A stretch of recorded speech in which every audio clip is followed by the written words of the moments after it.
Nesse momento, quero chamar para cá um cristão criacionista. Ó, como assim? Como se pudesse não ser. É uma brincadeira, é um professor, um homem que durante um tempo se viu entre a luta de crer na evolução e na criação, mas o Senhor fez algo tão especial na vida dele e hoje ele, como professor, vai contar pra gente aqui essa história. Quero receber então com muita alegria Cristiano Silva Neto. Professor, muito obrigado por vir ao programa. É um prazer, viu? Obrigado. Professor, que prazer recebê-lo. É um prazer muito grande para mim também. Quando eu disse que viria aqui, lá em casa, minha filha Melissa disse o seguinte: papai, faça bonito lá, porque minhas amigas todas assistem o Pastor Lucinho. Que legal, manda um abraço para a Melissa e para as amigas dela também. Você viveu, professor, uma situação que muitos hoje me abordam dizendo que vivem. Você, durante um tempo, foi assediado pelo evolucionismo e depois de uma viagem para a Inglaterra, quase que todas as suas crenças na palavra de Deus ruíram. Conta um pouquinho dessa experiência para a gente. Eu me converti muito cedo, aos 11 anos de idade, lá em São Paulo, né? Fui batizado naquela ocasião, a conversão foi genuína, né? Mas é depois dos 11 anos que a coisa começa a apertar dentro da escola e o assédio começa a se tornar mais forte, né?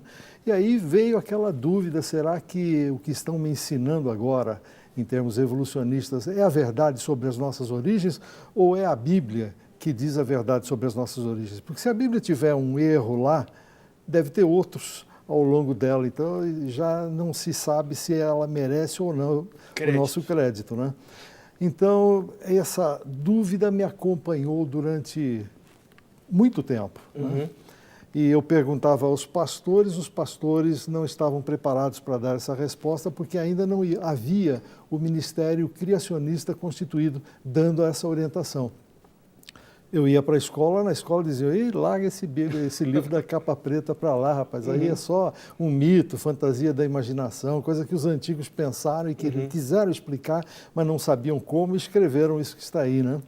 E isso durou muito tempo, porque veja só, eu concluí o primeiro grau, o segundo grau, eu concluí a universidade, me casei no final desse período da universidade, né? Fomos para o Rio de Janeiro, onde eu lecionei na Gama Filho, depois fomos para Maringá, onde eu lecionei na Universidade Estadual de Maringá, depois fomos para Londres, para o programa de pós-graduação, né? Então, durante todos esses anos, que não foram poucos, essa dúvida ia cada vez mais se acentuando. Meu Deus. Então a gente ia falando, vai ver, esse negócio de Bíblia realmente não está com nada. Professor, você concorda que hoje realmente é uma tentativa assim, muito forte que existe no meio acadêmico de ridicularizar mesmo o criacionismo e de colocar o evolucionismo? Hoje eu percebo que às vezes nem se coloca os dois para conversar. O criacionismo já nem entra no ringue, vamos dizer assim. O evolucionismo já é de primeira mão aceito como o único pensamento que o meio acadêmico pode crer, e quando alguém é criacionista, eles olham para ele como se fosse um ET. O senhor concorda que hoje um universitário cristão, ele passa aperto no meio acadêmico pela sua fé? Um aperto muito grande. Para você ter uma ideia, há alguns anos atrás, que não são muitos, né? Mas eu apareci na revista Veja 2 vezes, apareci no Estado de Minas, na Folha de São Paulo, né? Em várias revistas, enfim, falando sobre o criacionismo, né? Eu fui convidado aqui em Belo Horizonte para fazer uma palestra aos professores de um determinado colégio, né? Essas coisas todas que eram fáceis de acontecer há poucos anos atrás, hoje são praticamente impossíveis. Por quê? Porque eles estão fechando a porta mesmo, eles não estão querendo mais dar voz ao criacionismo, né? E aí mas aí o aluno não tem essa opção de fugir, ele tem que estar lá dentro e ele tem que ouvir o professor. E se ele se insurge, ele pode ser ridicularizado em sala de aula, é criticado. Alguns já me contaram até de serem perseguidos mesmo, olha, se você continuar a falar essas coisas, você não vai ter os pontos que precisa. É verdade. E acaba virando de certa forma, uma perseguição religiosa velada. É assim que funciona. É assim que funciona. Não há espaço, apesar do meio acadêmico dizer que a palavra tolerância é a sua palavra principal, temos que tolerar o gay, o outro, o político, o maconheiro. Mas quando vem para ser cristão genuíno, parece que não há muita tolerância, não é verdade?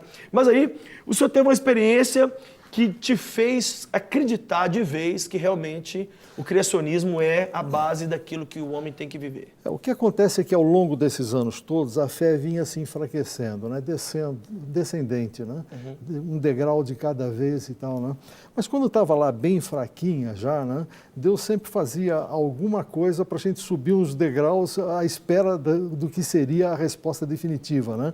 Aí a gente tinha aquele alento, né, e aguentava um pouco mais e tal, né? Houve uma ocasião, então, em que eu estava indo para a universidade em Londres, e aquele dia era um dia muito complicado, eu não poderia perder tempo, tinha muita coisa para ser feita mesmo, né? No caminho entre o metrô e a universidade, né, o que eu fazia a pé, tinha uma livraria evangélica, onde eu parava ali algumas vezes para ver os títulos, né, os novos títulos. Nesse dia eu falei o seguinte, eu vou passar para o outro lado da rua para não me sentir tentado, né? E eu estava indo pelo outro lado da rua, mas quando chegou na altura da livraria, eu arrisquei dar uma olhada, né? E tinha uma revista na vitrine com uma caveira na frente. Eu falei assim, mas o que tem uma revista com caveira fazendo na livraria evangélica, né? Isso já é demais para a minha curiosidade também. Atravessei a rua para dar uma olhada, pelo menos na capa dessa revista, estava escrito lá, Is Evolution True? É a evolução verdadeira? Eu falei assim, bom, isso me interessa. Entrei na livraria, peguei a revista, né? Era um trabalho de tese de uma moça norte-americana que se propôs a fazer uma tese para o seu doutoramento de cunho criacionista. No departamento disseram não, porque era um departamento altamente evolucionista, altamente ateísta, disseram, aqui você não vai trabalhar num projeto desse tipo, né? Mas como ela insistiu tanto conversando com seus pares, com o diretor do departamento, né, eles disseram, vamos deixar ela trabalhar nisso, porque ela gasta os seus 4 anos, é jubilada, e jubilada ela não pode entrar na mesma universidade, ela tem que procurar uma outra universidade para continuar seus estudos. E aí ficamos livres dela, né?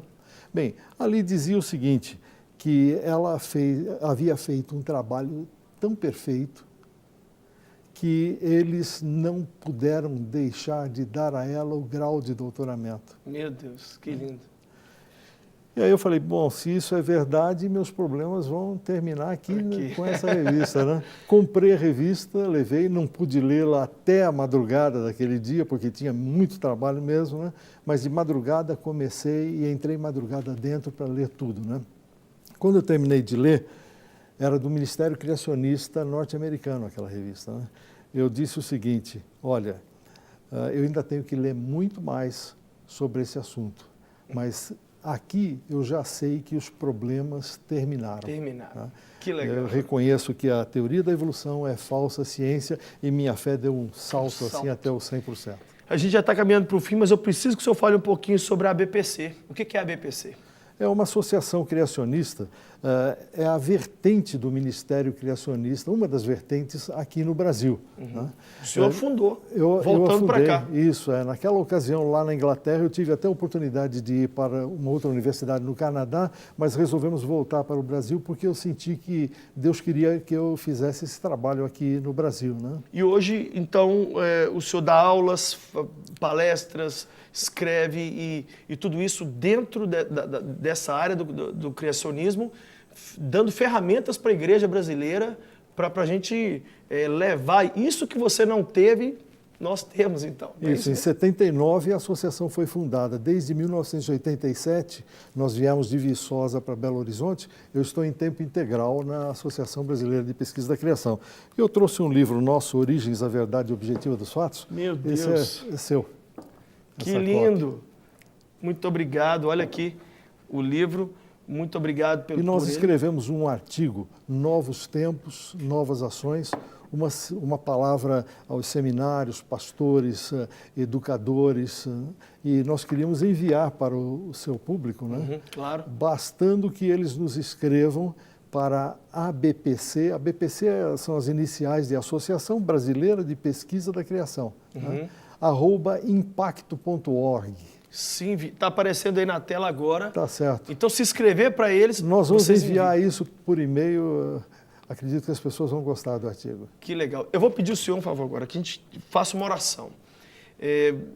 A gente sabe que por mais argumentos que se use, se um coração tiver endurecido, pode vir o próprio Deus e aparecer para a pessoa que ela vai dizer, eu não creio. É verdade. Né? E eu sei que tem muita gente que nos assiste, principalmente universitário, que ele recebe na igreja e é bombardeado na sala de aula. E eu queria que o senhor então orasse e pedisse a Deus que os cristianos que estão nos assistindo sejam agora então tão tocados pelo Senhor e que se tornem arautos também, não só do criacionismo, mas de toda a verdade da palavra de Deus. Eu queria que você olhasse para aquela câmera número 2 ali e orasse então, em nome de Jesus. Senhor, nosso Deus, nosso Pai, nós te somos infinitamente gratos, ó Deus, pelas muitas bênçãos que nós temos recebido, não só aqui na nossa vida terrena, mas especialmente pela grande bênção da salvação em Cristo Jesus. Queremos também, ó Deus, lembrar aqui como tem sido precioso para todos nós termos sido convocados para estarmos a teu serviço. Sim, Senhor, obrigado. E nós queremos pedir que o teu Espírito continue nos fortalecendo. Sim, Senhor. Para que nós possamos usar da melhor forma possível as habilidades e as estratégias que o Senhor tem nos dado. Sim, meu Pai. Queremos te pedir também por este programa aqui, que ele continue sendo a bênção que tem sido, e que este programa em especial sirva para alertar as pessoas, para estimular aqueles que nos ouvem a penetrarem mais no ministério criacionista. Por favor, Deus. Pai. Sim. Nós oramos agradecidos por tudo. Em nome de Jesus. Em nome de Jesus. Amém. Amém, amém. Que legal recebê-lo. Eu fiquei muito feliz com o livro, com a entrevista, mas aqui no programa, professor Cristiano, a gente só libera o pessoal depois que responde uma pergunta. E a pergunta é, nunca é tarde para quê? Nunca é tarde para nós nos conscientizarmos que não há vida sem Deus. Não há vida sem Deus. Ele é o início da vida, ele é a própria vida. Ele é a própria vida. Que resposta linda e criacionista, não é verdade?